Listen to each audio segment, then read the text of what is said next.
Welcome home to USA Global TV and Radio, a place where dreams take flight, with authentic storytelling, diverse perspectives and meaningful conversations, where global stories unite and bridges are built beyond all borders. Discover world-class education, entertainment, hope and inspiration. Together, we're building bridges worldwide. Subscribe to our channel, USA Global TV. Download our app, USA Global TV. Be our guest or join our team. Visit usaglobaltv.com. Thanks to our founder and executive producer, Dr. Jacqueline Kerbeck. Music score by Yeffy Tang from Cloud Road Music. Voiceover artist Mike Porter. Creative direction by Paul Garcia. USA Global TV and Radio, your home for global connection. All rights reserved. This video and its contents are the exclusive property of USA Global TV and Radio. Unauthorized use, duplication or redistribution in any form is strictly prohibited. Do you know what one of the most lethal substances on Earth is? Take a guess. Every 4.3 seconds, someone in the United States receives this toxin. This means that most of you watching right now have already or will be exposed to it. Have you figured it out yet? My special guest on today's episode of Beyond Survival is Zander Neuhaus. In 2021, he was given this toxin at only 16 years old and was told it was the safest option for a medical condition called palatal myoclonus. After 4 rounds of treatment, Xander lost 67 pounds and his life was changed forever by a host of debilitating adverse effects that still plague him today at 22 years old. So what toxin did this to Xander? If you haven't guessed already, it was Botox. And here are some important facts you need to know before we begin the interview. Ready? As defined by the World Health Organization, Clostridium botulinum is a bacteria that produces dangerous toxins that cause botulism, a serious medical condition or disease that blocks nerve functions and can lead to respiratory and muscular paralysis. There are 7 forms of botulinum toxin, types A through G. Botox is type A. Botox is often synonymous with a pharmaceutical anti-aging product, but it is actually used beyond cosmetic purposes for migraines, excessive sweating, eye muscle disorders, and spasticity issues like in the bladder or throat. Botox was first approved in 1989 for medical use by the FDA. Cosmetic approval came in 2002. There has been almost a 3,000% increase in Botox usage since 1997, and it is the #1 non-surgical treatment for over a decade. And lastly, 58% of Botox patients are between the ages of 40 and 54, and women represent approximately 90% of these users. So, if Botox is derived from one of the most lethal substances on Earth, why is it approved by the FDA? That is because they claim that although Botox is derived from a potent neurotoxin, the medical and cosmetic doses used are heavily diluted and purified, rendering it safe. They claim it is well tolerated with only 1% adverse effects. And with that, let's welcome Xander to today's show, who will tell you otherwise. What happened to him, how he survived the worst of Botox toxicity, his advocacy, what he wants people to know, and how he's doing now. So welcome to the show, Xander. Hi, thank you for having me on the show. I really appreciate it. Yes, thank you for being here. It's quite a story, so thank you for sharing with us today. So the best way to kick off the show is just to briefly explain your experience with Botox in 2021 and what happened to you. All right, so I needed to get Botox injections for a muscle spasm in my throat called palatal myoclonus. And I got this muscle spasm in March of 2021 after a basketball practice, because in Michigan, there was a mandate for schools and sports that the students would have to wear masks at all times. And we would always just wear them below our chin and not wear them at all, and just so we could breathe. But then one day the superintendent was looking through the window of the gym. And so our coaches kept telling us to pull them up and wanting us to have our masks up. And after that practice, I was pretty dizzy and like leaned up against the wall. I got home from the practice. My sister had to help me get up off the bathroom floor and go to the hospital. I spent a couple nights in University of Michigan Hospital. And from that, I was really dizzy when I would stand up, but nothing else really. It all subsided within a few weeks, or a few days even, and then weeks. I was perfectly fine back into sports and everything. But the only thing lasting was the palatal myoclonus, and that was all in March of 2021. And by June of 2021, I was back. It was baseball season for travel baseball. I was planning on playing college baseball on a scholarship, and so I really wanted to be able to play and have the spasm be calmed down in my throat so I could concentrate, because it made it really difficult during when I would bat, because it would mess up the timing, because you only have like less than a second to time when you swing. So the spasm really affected my thinking and everything during that. So I wasn't doing good during baseball as I wanted to be. So I was like really looking into treatment options to help with the spasm. And so I would go to different doctors, neurologists, ear, nose, and throat doctors at University of Michigan and other places. And then I found a doctor at another place who suggested that I either get my palatal myoclonus affects your ear tubes a little bit too. He either suggested I get that cut or I get Botox. And he told me that that was the safest option that they have, and that it can wear away. It all wears off after 3 months, and that it's completely safe. And I later found out that it's not safe at all.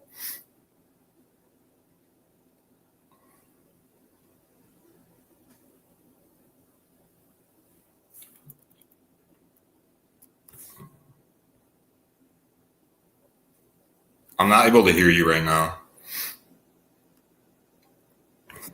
Sorry. Oh, okay. I was saying that you had told me before this interview that you had 4 doses, and during those 4 doses, you continued to get worse until obviously, boom, on the 4th one. Can you explain what were some of these adverse effects that you were experiencing that you knew something was definitely wrong with this treatment? Yeah, so the first one was June 2021. I got 1.5 units. Second one, September 2021, 3.5 units. And then December 2021, 15 units. And then in January of 2022, right at the beginning, they did what is called a top-off dose, and they gave me 30 units, which that's 50 units total. And in June, even after the 1.5 units, I realized my body getting weaker in my own natural reactions and reflexes becoming like weaker. And like I remember during baseball, my spasm would affect my hitting and stuff, but I remember when I would field the ball, I couldn't even like see it coming at me properly after the 1.5 units. And then especially after the 3.5 in September, I still played baseball from June to September, but right after the injection in September, when I look at a timeline and photos, I had to completely come out of baseball because I couldn't play fall ball because I would be too dizzy when I tried to field the ball, and I felt like it was going to hit me in the face. And it really made me feel like I was like disconnected from my body even then. But my doctor just kept saying that it was being caused by the spasm, and that I also thought my pain was being increased from the spasm, and that I just had a constant headache. But I found out later on after getting the 3rd and 4th rounds that it wasn't the case, and it sent me into straight anaphylaxis. I remember after the December one, right around Christmas time in December of 2021, I woke up one morning with a constant headache, and I thought it was strep throat or something, because my head was like really, like it felt like it was fighting something off. And I still have that headache now in 2026. So that's been going on since December of 2021. And it was really, really bad for multiple years, and it's getting better, but it's still constant from the Botox going straight into my brain. And then my doctor still continued to give me Botox. He also put ear tubes into my ears to try to help the pressure, because Botox was causing my ear tubes to tighten and be really damaged. And so they were being like basically tortured by the poison and being killed off. So there's a constant screeching and like burning feeling in my ear all the time. And then right after the one in January, the 30 units, just like a couple days after, it might have been the day after even, I remember I just had constant anaphylaxis. My neck was beating really, really hard.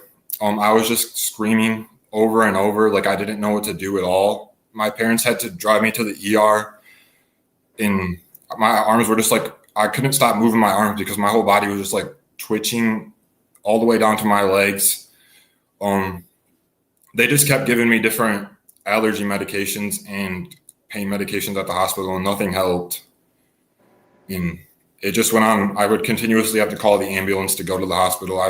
I spent multiple days at different hospitals all around Michigan, and none of them could help me because all their medications with Botox reaction just cause anaphylaxis.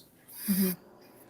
So, first of all, I'm sorry you went through that and are still going through it today, 6 years later. But the thing that strikes me the most is how hard this is for anyone, but never mind a 16-year-old.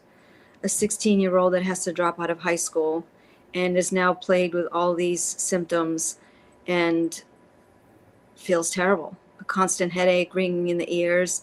Like, what did you do during that time? Like, how did you get through those darkest times? Because obviously the beginning was the worst. You were in anaphylaxis all the time. You know what I mean? The headaches. I mean, you still have the headaches, but how did you get through that time? Really, I had to keep myself so calm. I had to come out of everything. I couldn't be around like pretty much anyone because of all of the sounds. I would go to multiple doctors, allergists, immunology doctors, neurologists, ear, nose, and throat doctors, functional neurologists. I don't know, it really affected my blood flow and my heart rate too. I had to be on different medications for that.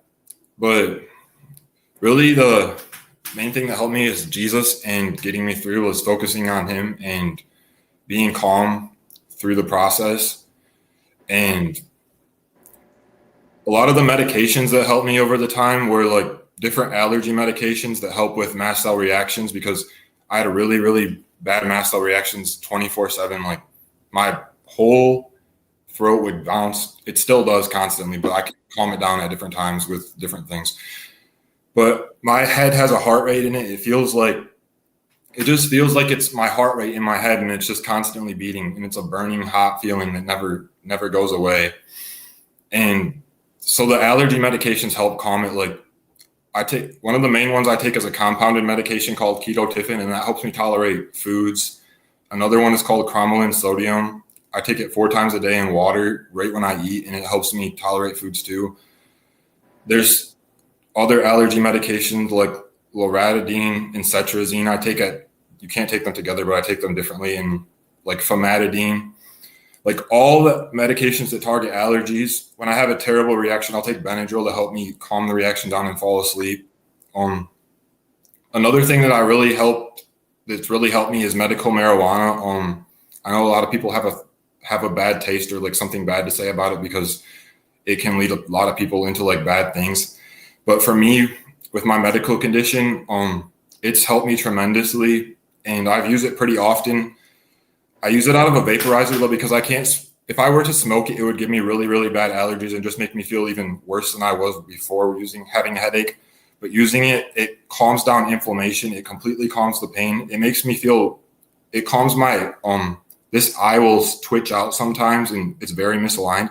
It helps with my eye alignment, and it helps calm pretty much everything down in your body. And I never feel high from it. I can talk to people more. I can go more places after using it. It helps me function way better, and it calms my body down. And I feel like it definitely helps with the reactions also. And it helps. My stomach was completely unable to digest food for probably about a year. And I would have to use enemas. I would have to use different things to be able to use the bathroom, even at the hospital. And they would like not want me to do it, but my stomach would be like so pushed out and bloated that it would felt like it was going to explode if I wasn't able to use the bathroom. And so it also helps calm my stomach muscles when my stomach can't go to the bathroom, and it helps me go to the bathroom too. And so it's helped me better than any medication from the doctor. And I was able to come off Ativan and all like the medications that I was like strongly addicted to by using medical marijuana, and it helps me calm my body down. So I'm really thankful that God made it as a plant to grow for people to use, and it's really helped me. Yeah. So, one of the things that people don't necessarily understand when they think that something is injected into you topically, right? They don't understand, like, how can you get sick from it? Like, even they say, oh, lotion's topical, it doesn't affect you, blah, blah, blah, blah. So, we know that most Botox injections are done on the neck and face, which are packed with microscopic blood vessels. So, if an injector hits a small vein, artery, or blood vessel, which is extremely likely, can you explain to everyone what happens? Yeah. So I know this is what happened to me too. It can happen inside of your throat or inside of your arm, inside of your face, anywhere. So it's really common with cosmetic too, because there's tons of blood vessels all throughout your face. And all you have to do is, so if it hits a blood vessel, it can spread all throughout your body. It can go all the way down to your feet, all through all of your organs, all through your bloodstream. What happened to me was after I got it into me, I continued to work out also because I was very active and I was never warned about this. And I believe it helped it spread to my brain and helped it spread all the way down to my ankles and my stomach and my joints. Whenever I would walk, it would pop and crack, and like anyone would hear me walking throughout any part of my house, and they would know like I'm walking just from my joints popping because of what it did to my ankles and Yeah, knees. I mean, it gets into your vascular system. So then exercising and movement and all that kind of stuff will just spread it everywhere. So, And then so after the last injection in January, it made me lose 67 pounds really shortly. But at first I was unable to sweat at all. So like my body would get like really bloated and my skin would be super inflamed and puffy. And I was already 225 pounds of muscle because I worked out every single day and I wanted to play sports in college. But then it made my skin just hold water. I couldn't sweat at all for probably 3 years. My body would smell like complete like ammonia and straight chemicals everywhere just from the Botox trying to push out, but it wouldn't be able to sweat out. Even when I was sauna, I couldn't sweat. I was able to sweat starting like 2 years ago, but yeah. is that just from like natural healing, or did you do something? I did hyperbaric oxygen treatment. I did 38 rounds, and then I did 8 previous before that. I believe it helped me start to sweat some, but I didn't notice a huge difference in anything else. But I noticed sweating like during it. I was like sweating inside the machine, and I like wasn't able to sweat at all before that. Yeah. So since we are talking about this, is there any treatment or anything or cure for Botox poisoning? Not really. I think it's just going to be time and like getting it detox out of your body and pushed out. But they say that there's the antitoxin and that it's effective like when you first get botulism poisoning, and that it's supposed to help neutralize it and fight it off. And they also say that that can give you anaphylaxis too, and some of the side effects can be anaphylaxis, and it's like it can be really harmful also because it's combating the world's deadliest poison. So it's like fighting it off. So it's bad to put in your body also. But I was trying to get it when I would go to hospitals and tell them like in January through March of 2021 or 2022, I'm sorry, after my last injections in January. And I would like tell them Botox did this, and I would beg them to give me the antitoxin at multiple like different doctors in Michigan. And I even went to Cleveland Clinic. But I would beg them, and they would just say Botox can't do this, and it would be like different neurologists, all different doctors. It took so long to get a doctor that would actually agree that it was Botox and say that it was from that. And I wasn't fully sure that it was from Botox myself until about June of 2022, like 6 months after the injection, because I found the support groups with thousands and thousands of people that have the same exact symptoms and the same exact things as me.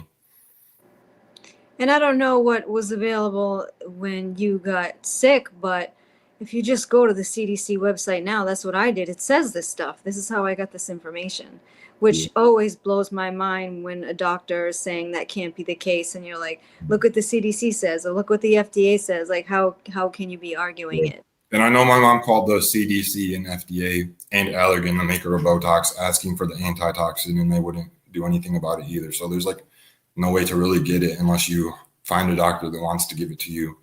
And they say it's in Atlanta, Georgia, and it has to be shipped, and it has to be like stored in refrigerators and stuff. So it's really illogical to do it if they're injecting the world's deadliest poison and it's supposed to have a cure for it, but it's just in like one place and you can't even get to it. Makes no sense. Do you think if you were given the antitoxin that you would be better today, or you have no idea? Because I have no idea, because my body was in such bad anaphylaxis, like right off the bat. It might have just like, I don't even know. I felt like I was going to die constantly. So it could have made me die, honestly, because I had to check myself out of a head pain clinic. I was there for 10 days. I was supposed to be there for 2 straight weeks. They would continuously give me different headache medications and all that pain medications that would try to help. They gave me a spinal tap to try to help remove fluid, to help take out pressure, because they thought maybe I was having too much pressure. They would kept giving me nerve blocks in my neck. This is what made me had to check out of there myself. Like I was very suicidal at the time. I was scared, and I would tell them my whole neck was like as big as my head, like out really far.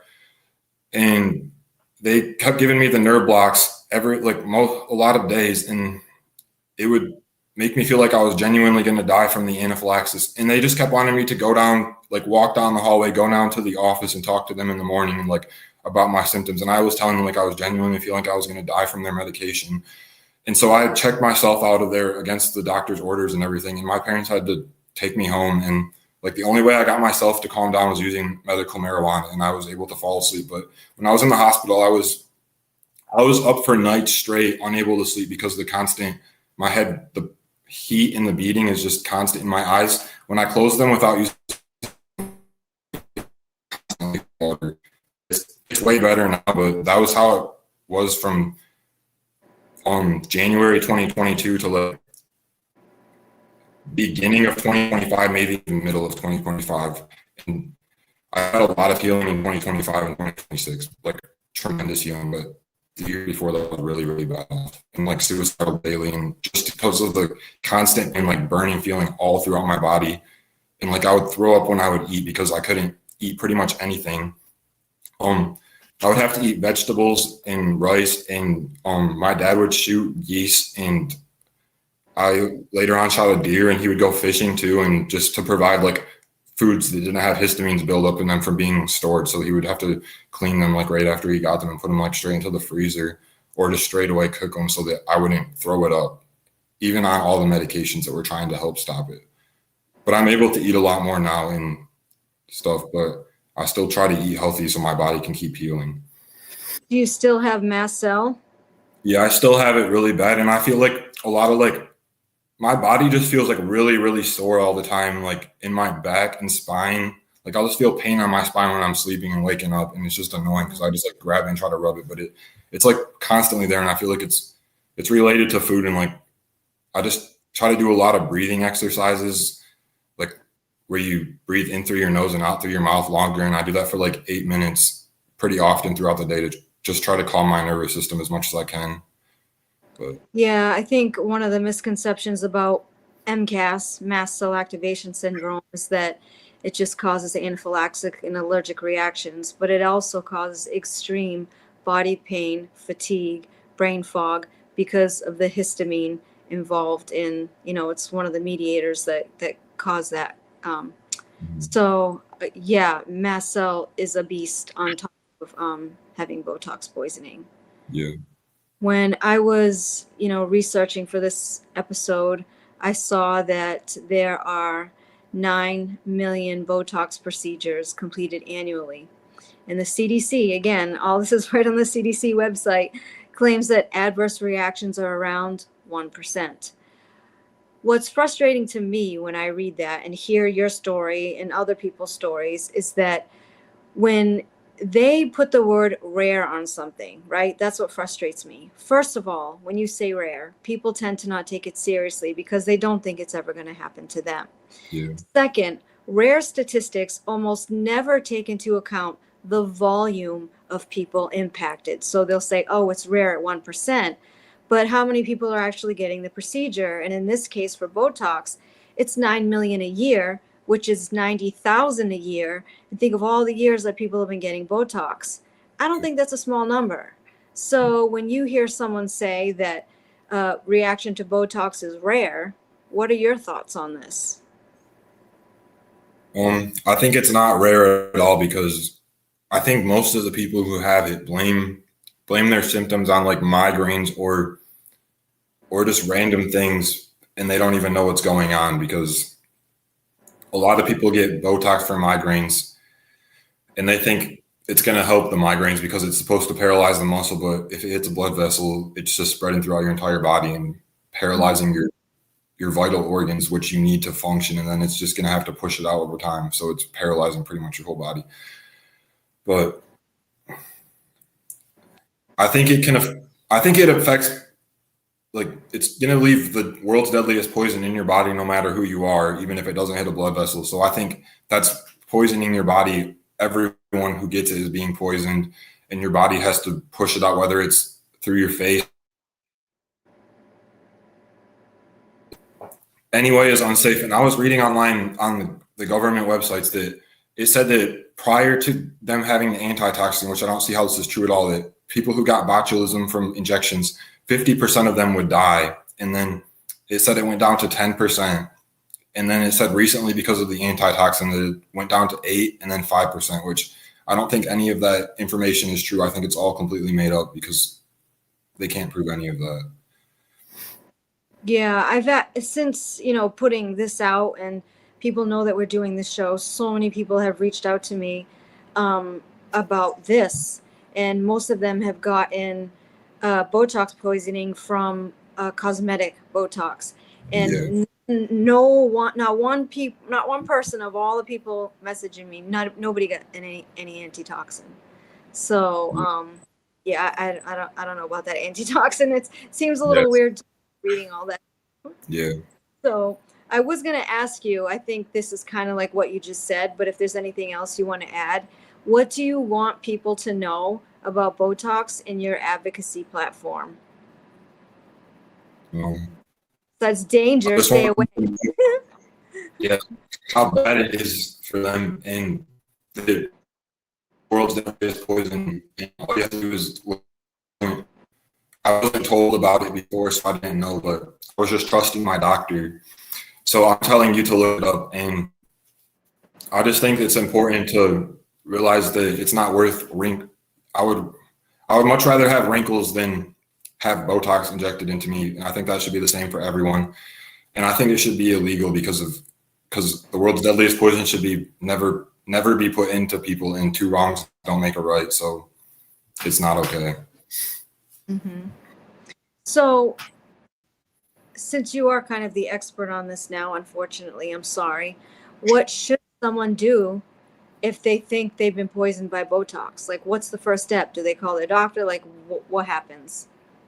What's your advice? I would probably talk to somebody that's already been through it in one of those support groups, or from like my page, because there's a lot of people in the comments that talk to each other and have talked to each other about what they're doing to help get through it and what to eat to get through it, because it's very, very difficult to get through and to know what to do unless you have like a structured list of how to deal with the mast cell reactions.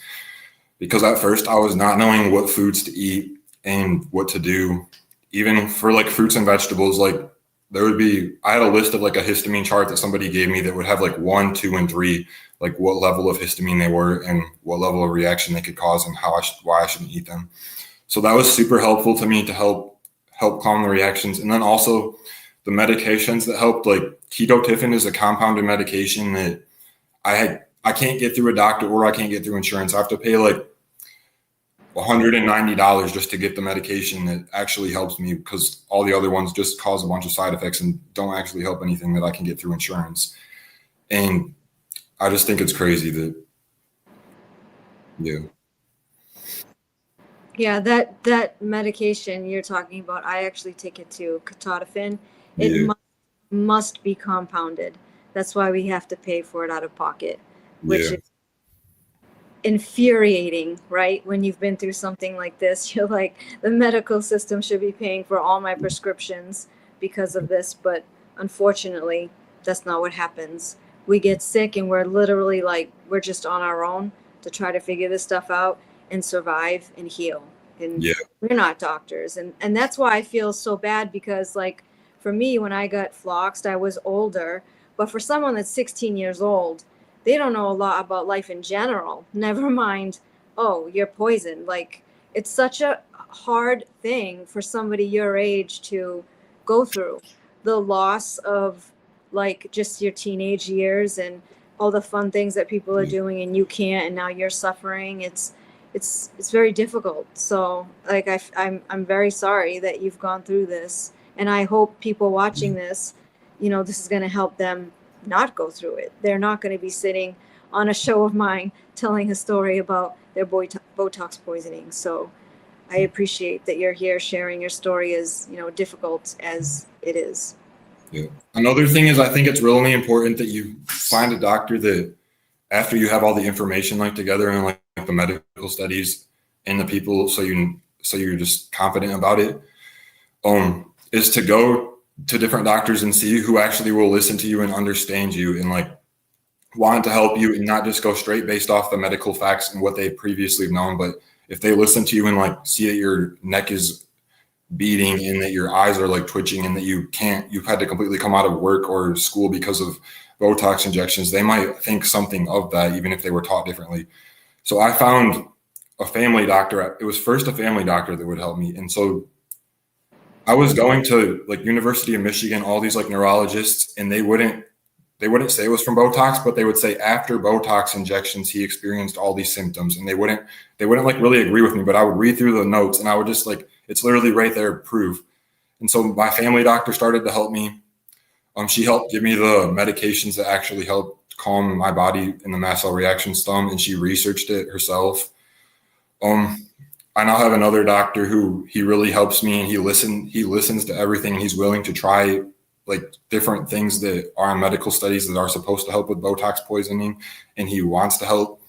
I found one of the best doctors I have found is a functional neurologist. And it was actually really, really different than what I thought it was going to be.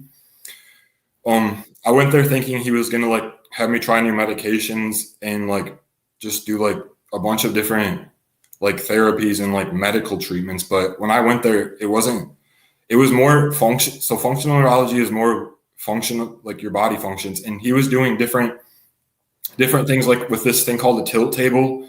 He put things around my legs that would tighten and like lean me forward and lean me back. And that helped get my heart rate down to a stable level after doing it multiple different days and different times. And I didn't think that would really help that at all. And then he also helped my eye get really realigned by using different electrical stimulations all around my face. He did different therapies called like a bead string, where I would follow a bead with my eyes. And over time, that's really helped me realign my eyes also. There's different like dot charts I'll do on the wall. There's different videos I will watch of like different objects moving different ways and different dots to just help like recalibrate my brain and body. And it's been really helpful. And he has all the degrees that he needs to be a doctor. And he looks at my scan, like my SPECT scan shows all the damage of my brain, my EEG. And he used all of that. But he also did a bunch of different medical tests where he like put goggles on my eyes that had lasers in them, and it would be able to tell what part of my eyes or it showed a line of different functions and what I was like misfunctioning and how to help realign it. And he knew everything to do, and he could show me all the parts of my brain that were misfunctioning, and he really, really helped me. Yeah, that's why I feel like people with these toxicity issues, chronic illnesses, end up seeking out functional medicine doctors, alternative medicine doctors. They just seem to have another tool set on hand. Yeah, I never thought it would be helpful before, but it was one of the most helpful things throughout my healing process. Yeah. So to close out every show, I always ask for a message of hope. So can you give our viewers a message of hope if they are experiencing Botox poisoning or just going through a difficult time? What words of advice or hope can you provide that things are actually going to get better? Yeah. I would just say to stay positive and stay confident and trust God with your life and be faithful to him and be faithful to Jesus. And like, don't look at the negative things and don't look at what you're going through, because I would often compare how I was feeling to like other people. But when I started being completely thankful for what I'm going through, for my life, even though I'm going through hard things, I would see the good things, and my life has become very good throughout this time. And I'm thankful that I went through what I did go through, because I wouldn't be who I am or have met the people that I've met or have been able to help save the people that I've helped save. And I recently got engaged, and most people would think that I'm not ready to be engaged because I'm not working and I'm on disability and get money from the government. But I know this is who God had for me, and I thank God for Aviera, and she cares about me more than any other person could. And like, if you're going through something like this, or if you have any chronic illness, you have to find somebody that's actually going to help you and like understand what you're going through and want to take care of you. And like, there's lots of like, previously, even now I have to cancel very, very often. Like before, it was over like half the times, all the time. And she would be really understanding and come see me and like just sit with me because I wasn't feeling good enough to do anything. And you have to find someone that can understand you.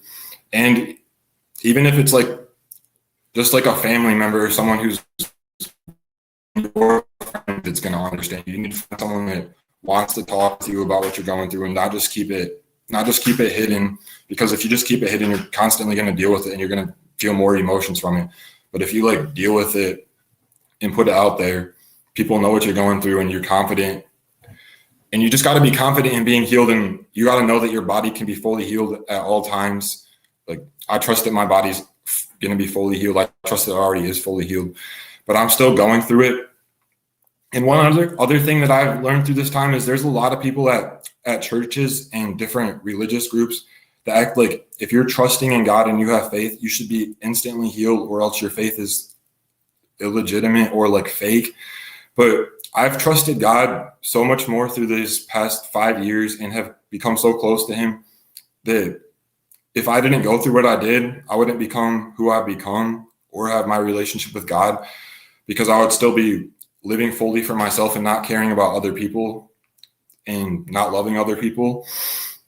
And just through that time, I've become who I've become, and I'm thankful for it.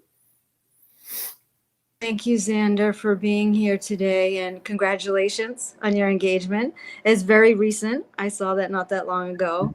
So I'm going to close out the show now and say, thank you to Xander for sharing his story with us today. If there's one thing you learned from him, it's that Botox contains the most toxic substance on earth.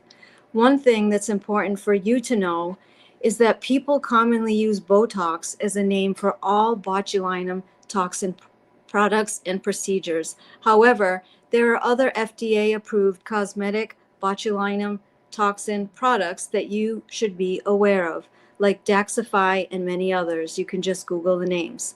Of the 9 million annual Botox procedures, between 7.4 and 7.8 million are for cosmetic purposes and have absolutely no medical need.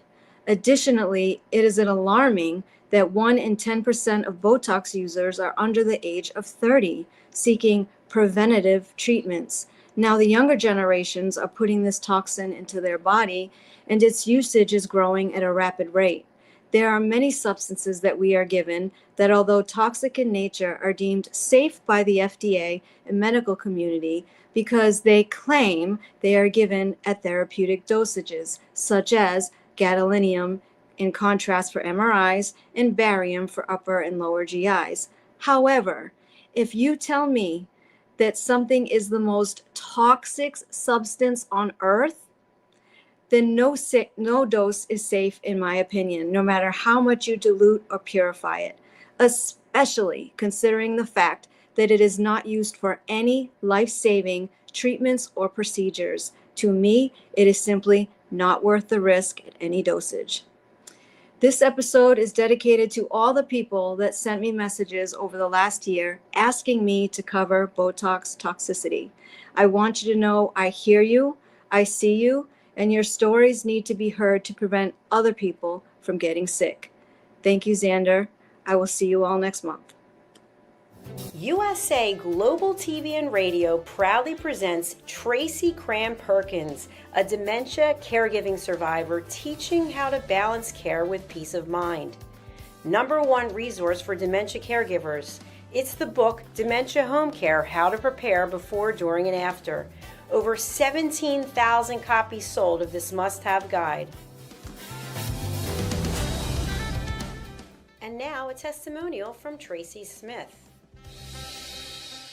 If I was to describe this book to someone who is going through a similar situation, I would underscore how important it is to have some sort of a tool or a guidebook to help you through certain stages. And there's so many, it's such an unknown topic to the average person. And to have this as a reference is essential. It's going to help you get through it personally, as well as help your loved one manage.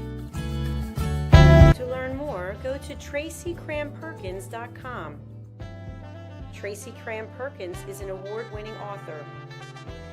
She's also the host of Dementia Home Care television show. Watch it here on USA Global TV and Radio. What if many of the problems we associate with aging are not random? What if there are identifiable causes behind declining energy, chronic disease, and memory problems? We have been told that aging is simply something we must accept, that slowing down is normal, that growing older means growing weaker. But what if that's only part of the story? Why do some people remain active and engaged well into their later years? Why do others struggle with disease, fatigue, and declining health? What is happening beneath the surface? What processes drive aging? In Aging Sucks, researcher, educator, and author Red O'Loughlin explores what researchers have discovered about why we grow older. No medical degree required, no confusing jargon, just clear explanations of what researchers have discovered about the processes that influence aging.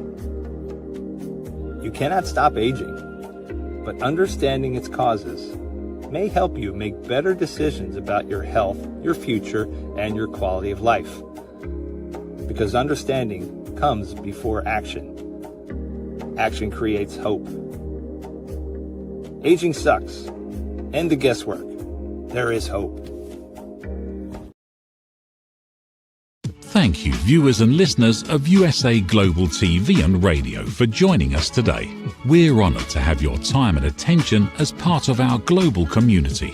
At USA Global TV and Radio, we believe in the power of authentic conversations, meaningful connections, and creating a world of possibilities together.